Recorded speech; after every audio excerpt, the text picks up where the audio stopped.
Selamat datang dan selamat berjumpa kembali di channel kami, Integrated Software Solusindo. Pada video kali ini kita akan mencoba untuk membuat repository server menggunakan GitLab dan virtual machine.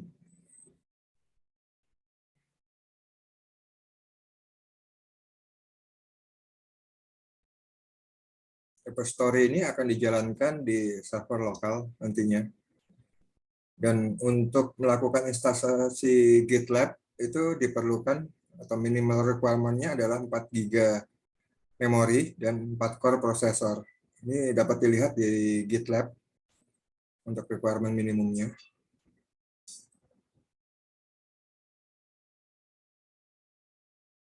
Ini untuk hardware requirement-nya. 4 core dan 4 GB memori. Ini sudah bisa mensupport untuk 500 user. Kita akan coba membuat, kalian tinggal copy saja untuk virtual machine yang sudah dibuat sesuai dengan video kami tentang membuat virtual machine dengan menggunakan VMware dan Ubuntu server. Kalian tinggal copy dan kalian open, kalian rename, dan kalian konfigurasi untuk hardware-nya. Di sini kita menggunakan memori 4 GB dan prosesornya menggunakan 4 core. Akan tetapi saya hanya memiliki 4 core di sini, jadi saya split jadi 2. Jadi 2 core untuk host dan 2 core untuk guest-nya. Dan kita menggunakan NAT di sini.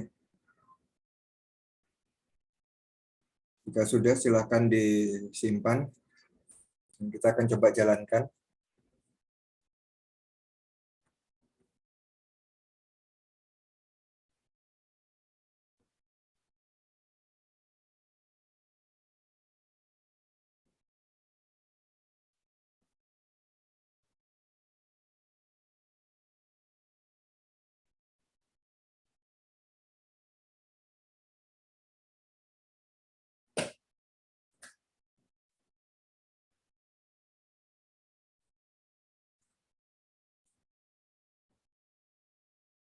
Dan karena kita harus menggunakan IP statis di sini, jadi kalian harus merubah terlebih dahulu yang tadinya DHCP menjadi IP statis dengan cara sebagai berikut.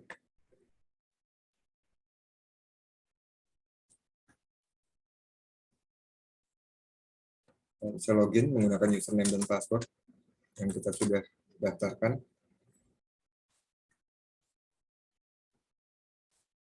Ini tinggal untuk mencari gateway, kita tinggal mengetik sudo IP root show. Nah, di sini kita lihat untuk baris pertamanya, default via-nya ini adalah gateway-nya kita, 192.168.121.2, dan ini adalah IP yang kita dapatkan. Saya sudah menggunakan IP statis di sini. Bisa kalian set sesuai dengan keinginan kalian. Dan setelah, jika masih menggunakan DHCP, silakan lakukan perintah seperti ini. cd etc netplan. Kita lihat file konfigurasinya. Sudo nano spasi. Ini bisa langsung kita panggil menggunakan tab, karena di sini hanya berisi satu file. Enter, masukkan password, dan kalian bisa samakan di sini. Di sini saya tidak menggunakan bracket, tapi menggunakan tanda minus di sini. Ini sama halnya seperti tanda bracket, hanya ini bisa kita daftarkan beberapa IP menggunakan satu network adapter. Misalnya kita ingin meregister seperti ini, dan ini adalah gateway-nya yang sudah kita dapatkan tadi menggunakan IP root show tadi, dan ini adalah NS-nya, di mana ini adalah NS1 dan ini NS2. Setelah sudah, kita simpan dengan cara mengetik atau menekan tombol Ctrl X, Y, dan Enter. Setelah itu kita menjalankan sudo netplan apply. Sudah, kita akan ngecek apakah memang IP sudah berhasil kita update. Di sini sudah berupdate dan saya menggunakan 202 dan 203. Dua IP yang saya pergunakan untuk satu network card. Ini bisa kalian register banyak IP tergantung kebutuhan. Setelah itu, langkah selanjutnya adalah kita melakukan pengecekan apakah masih ada patch atau upgrade yang harus kita lakukan dengan cara mengetik sudo apt update.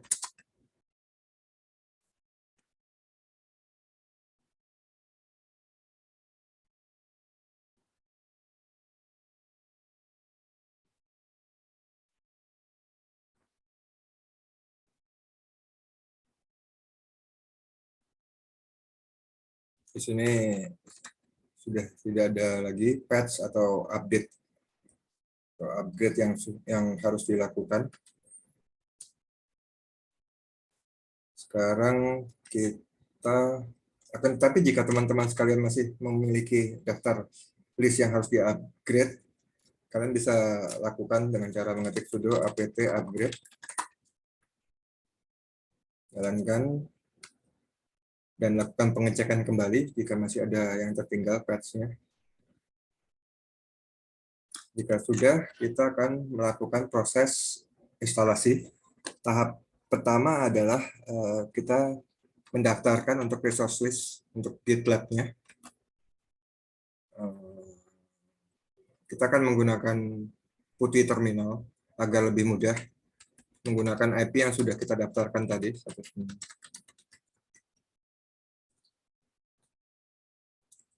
Kita login menggunakan username dan password yang sudah kita daftarkan.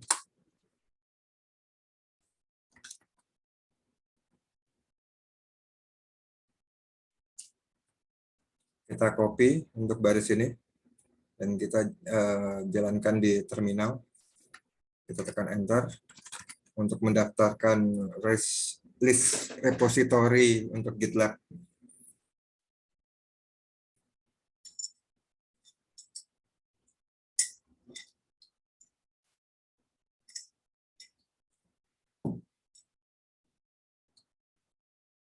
Setelah selesai kita daftarkan, kita harus menjalankan instalasinya dengan cara mengetik seperti ini. Sudo apt install GitLab -ce -y. -y ini artinya kita tidak perlu mengetik tombol Y dan Enter, tapi secara otomatis langsung akan dijalankan.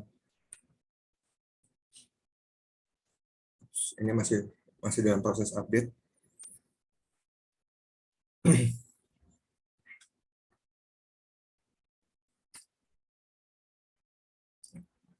Perintah tadi langsung dijalankan.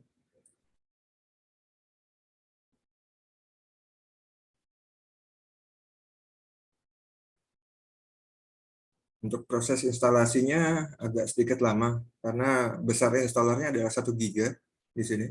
Bisa kita lihat 1000 mega. Jadi saya akan pause videonya dan akan kembali setelah proses instalasi selesai untuk mempersingkat durasi video.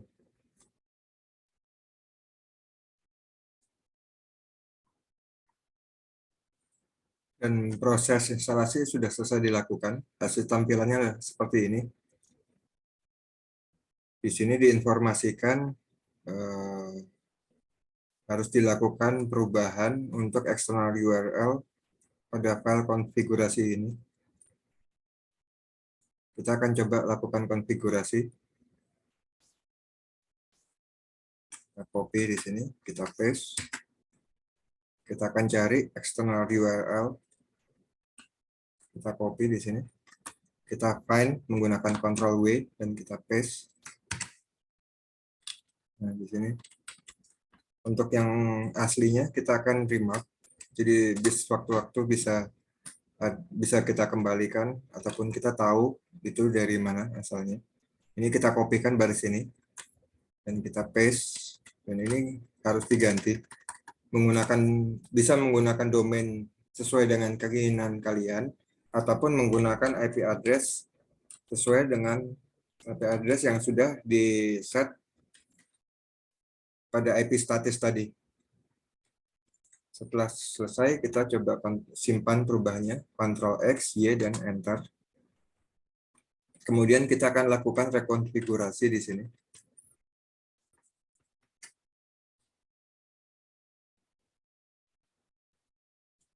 Dan proses rekonfigurasi ini juga memakan waktu lama karena harus setiap services ataupun modul ataupun package yang digunakan oleh GitLab itu akan dikonfigurasi, dijalankan konfigurasinya. Maka prosesnya cukup lama, sekitar 15 menit ataupun lebih. Jadi saya akan pause kembali videonya dan akan kembali setelah proses rekonfigur selesai dilakukan.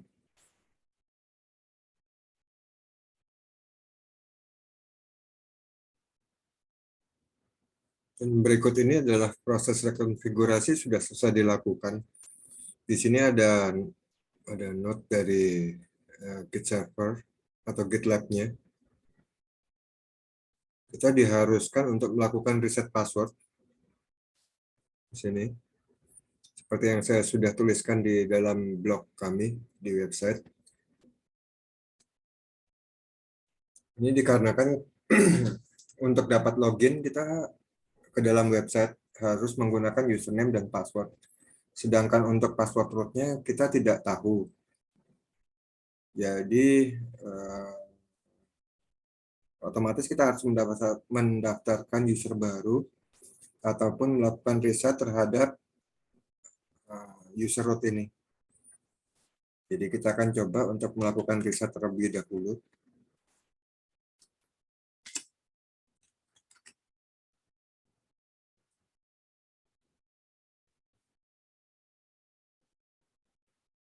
Prosesnya agak lama di sini. Sambil kita coba untuk mengakses menggunakan nama ataupun IP yang tadi sudah kita daftarkan.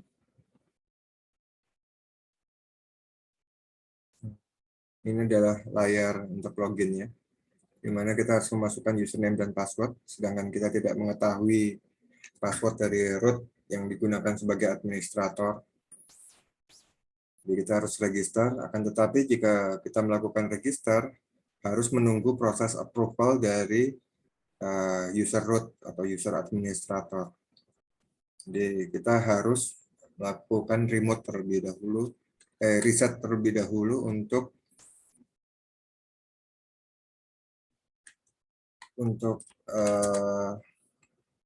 user root-nya.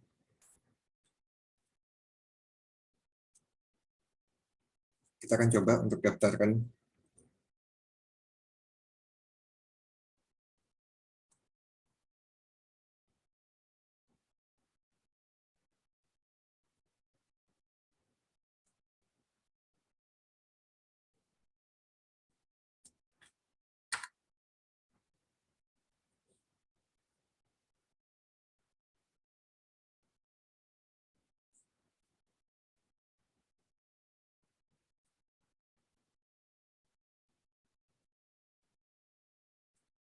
Di sini untuk proses registrasi sudah selesai dilakukan.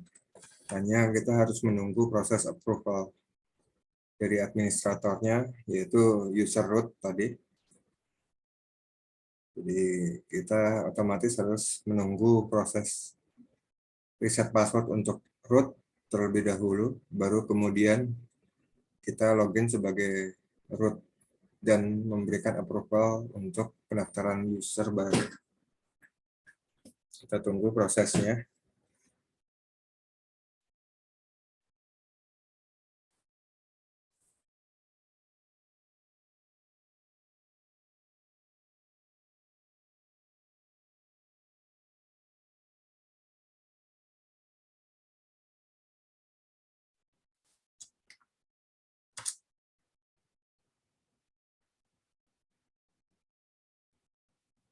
Jika kita memasukkan username yang tidak terdaftar, maka akan dimunculkan pesan seperti ini.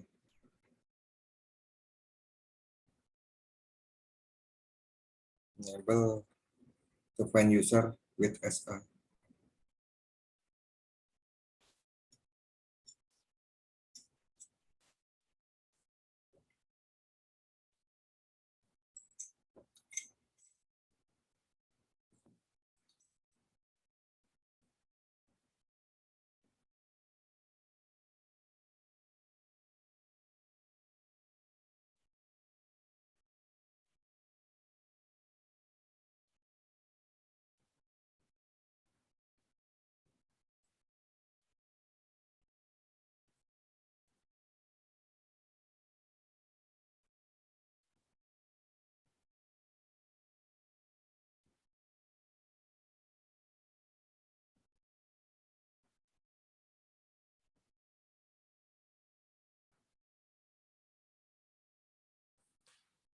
Ataupun kita bisa melihat passwordnya di sini.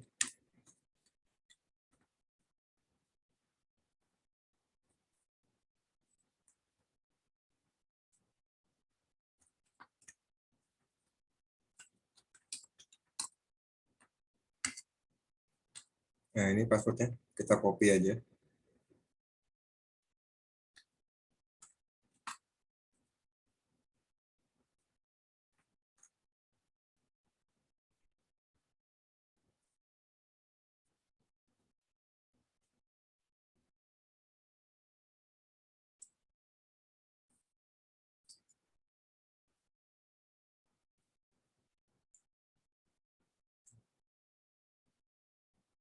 Kita masuk ke menu. Ini kita tekan acknowledge saja. Masuk ke admin.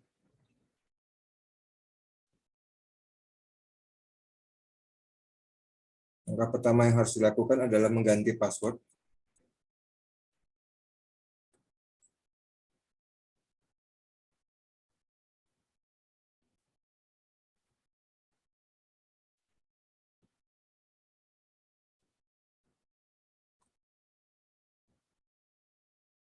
Nah, ini kita masukkan passwordnya.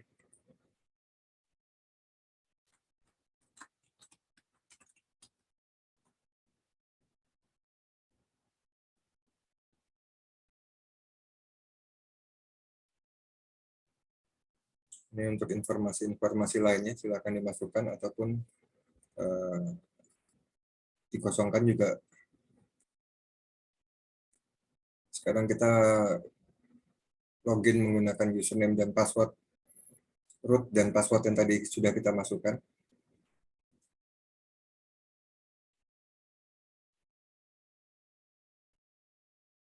Kita kembali ke user. Nah, di sini ada pending approval, yaitu tadi user yang sudah kita create.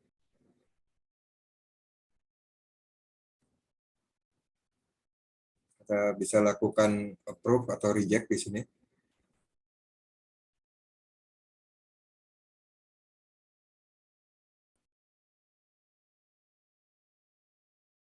Sekarang kita akan coba untuk logout dan menggunakan user yang tadi sudah kita daftarkan beserta passwordnya.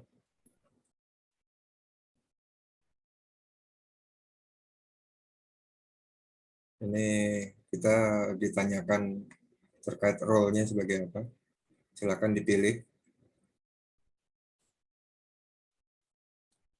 Wah, kita sudah berhasil menginstal repository server menggunakan GitLab dan Ubuntu.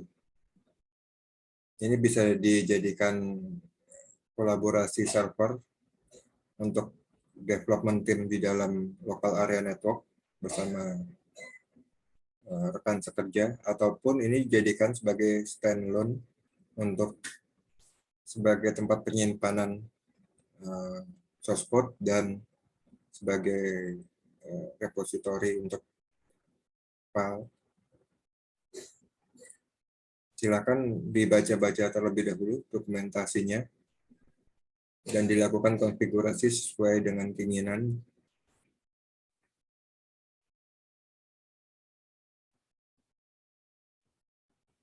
untuk video kali ini kita sudah selesai untuk membuat local repository tadi. Dan sampai jumpa di video berikutnya.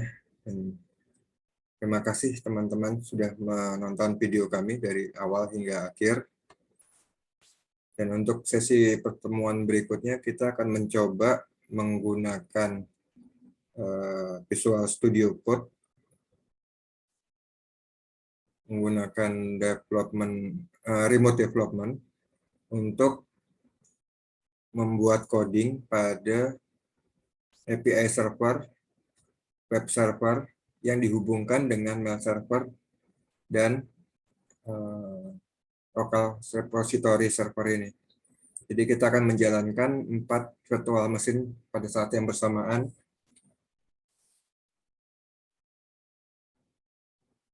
Terima kasih untuk waktunya dan sampai jumpa di video berikutnya.